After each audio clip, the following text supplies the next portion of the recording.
graves or not. And then we could sell burial plots, and that would go toward the perpetual care fund. And then we'll take the principal and invest it, and we'll use the interest on it for the actual maintenance and care of the cemetery. And, you know, I think because we don't have marked graves there, I would like for it to look like a cemetery. And we will put up monuments for, you know, like this is dedicated to, you know, all the people who are buried here, and we'll put the names of the ones that we can prove are buried there. Well, I'd like to put one, you know, all the Newsom family members. I'd like to do one of the Newsoms and get all the, because there are tons of Newsoms in Phoenix City. We'll get everybody to pitch some $5 and we'll get a memorial. That doesn't work. Oh, we'll try anyway. They're pretty cheap.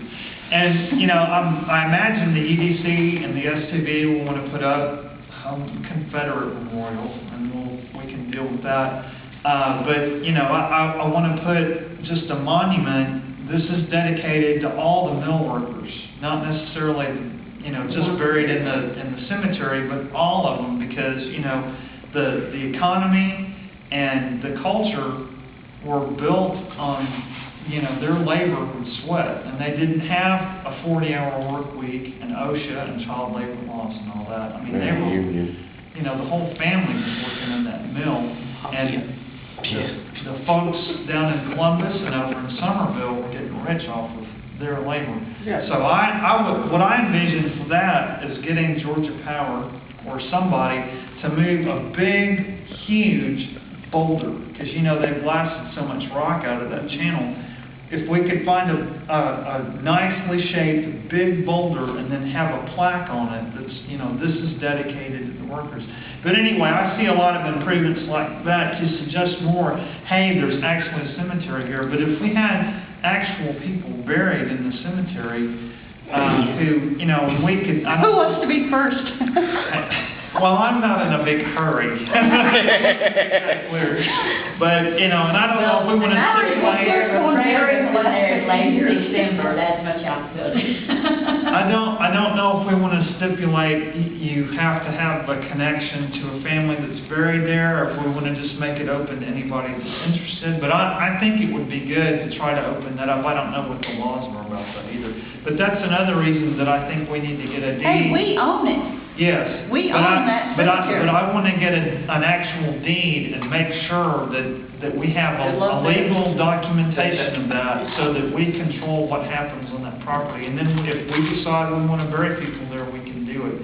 Right now, technically, with Georgia Power as the landowner, there could be an issue with that, and I don't want to have to deal with it. Yeah, well, don't die now. He'll stay before we get buried.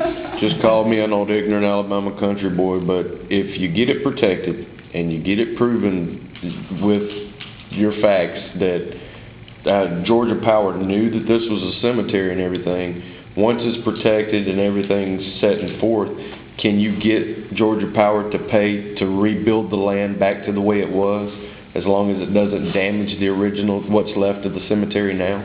We probably wouldn't want to try that. I don't think they could. Because it's on the river, yeah. It's too much of it. I mean, it's gone. And for another thing, I mean, we have to deal with the reality that there are now power lines strung along there, and they have to have access to them. They have certain regulations that the Federal Energy Regulatory Commission says, you know, you have to have this much easement and all of that.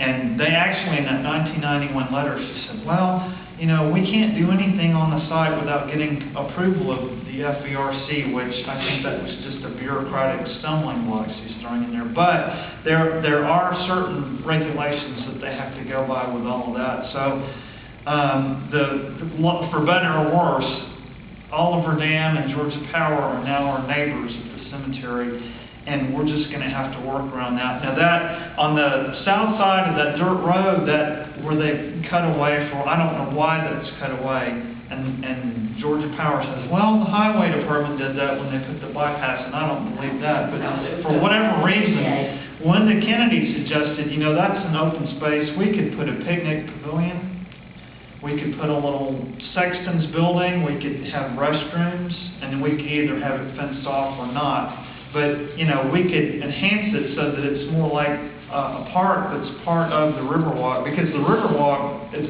you know, actually part of the park system. It's considered a city park. And we could, if we could just add that into it now, whether they need that for access to anything, I don't know. I don't think so, because they planted pine trees along the Riverwalk, right where that